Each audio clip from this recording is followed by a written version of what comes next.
یہ دین کے لیے نہیں، صرف ایک قوم کے لیے نہیں، پوری دنیا والوں کے لیے ریڑھ کی ہڈی کے مانند ہے۔ ریڑھ کی ہڈی، جسے ایک انسان ریڑھ کی ہڈی کے بغیر وہ زندہ نہیں رہ سکتا، ایسا ہی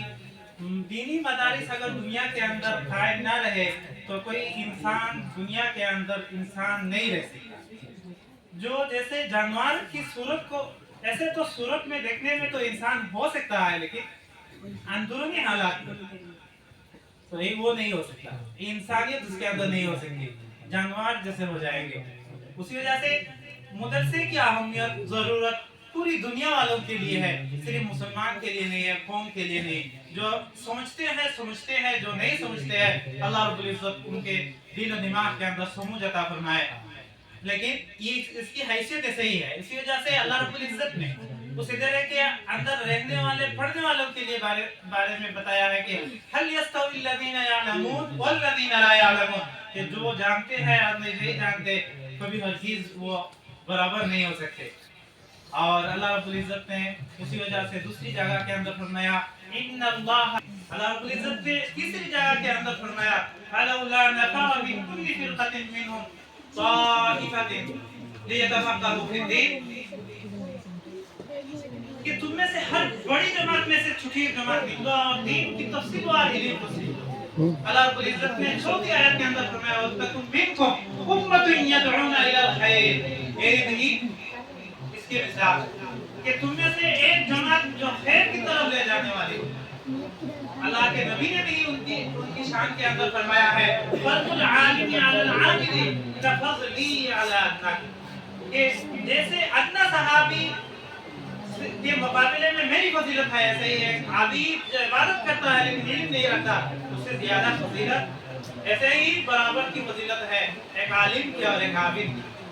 وہ عابد کبھی عالم کے برابر نہیں ہو سکتا، جیسے ایک ادنی صحابی نبی کے برابر نہیں ہو سکتا۔ اللہ کے نبی نے آپ فرمایا فضل العالم علی العابد كفضل القمر ليلة القدر على سائر الكواكب،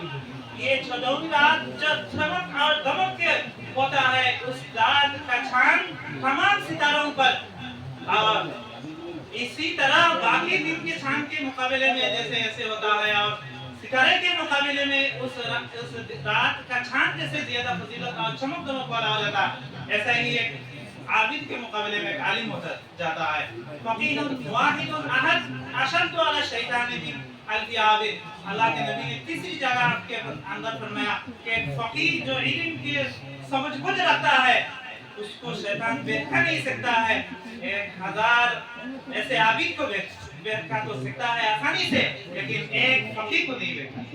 اسی وجہ سے اللہ کے نبی نے اور ایک جگہ کے اندر فرمایا تدارس العلم ساعۃ من اللیل خیر من احیاء، راتوں کے اندر ایک لمحے کچھ تعلیم حاصل کرو تو پھر پوری رات تہجد پڑھ کر کے اللہ نفل عبادت کر کے گزارنے سے زیادہ فضیلت والا وہ ہو جائے۔ وہ تمام فضیلت اللہ نے، اللہ کے نبی نے بتایا ہے، اسی کو سمجھا صحابہ کرام نے۔ ایک بات وہی کہہ کر کے میں ختم کر دیتا ہوں کہ اسی کو سمجھا صحابہ کرام نے، اسی وجہ سے یہ جو دارالارقم ہے حضرت مصعب بن عمیر سب سے پہلے استاد بن کر کے گئے تھے قرآن، جو کہ سیرت خاتم الانبیاء کے اندر آیا ہے، اوس اور خزرج دونوں قبیلے کو یہاں جا کر کے تعلیم دینے کے لیے، قرآن سکھانے کے لیے، نماز پڑھانے کے لیے، اور اس سے پہلے بھی وہ جو اصحاب صفا کے جو چبوترے، یہ مدرسہ ہے۔ آج کہتا ہے کہ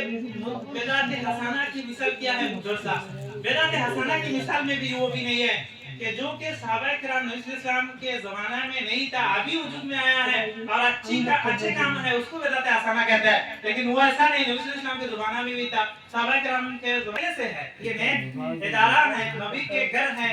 مسجد اللہ کے گھر ہے، اسی وجہ سے وہ بدعت حسنہ کی مثال بھی نہیں ہو سکتی۔ یہ تو بہت پہلے سے یہ چلتا آ رہا ہے۔ آپ دیکھیے یہ مدرسہ اس کی حیثیت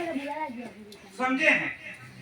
جو اصحاب صفا کے رہنے والے ابو ہریرہ رضی اللہ تعالیٰ عنہ، اس کی بات کہہ کر کے میں ختم کرتا ہوں۔ ابو ہریرہ رضی اللہ تعالیٰ عنہ جو بہت غریب تھے، بے ہوش پڑ جاتے تھے کھانے نہ ملنے کی وجہ سے، لوگ اس کو جوتے سے پیٹتے تھے، لیکن پھر بھی حدیث کو سیکھتے رہتے تھے، اور بعد میں ایسا زمانہ آیا ہے کہ وہ قطان کے کپڑے سے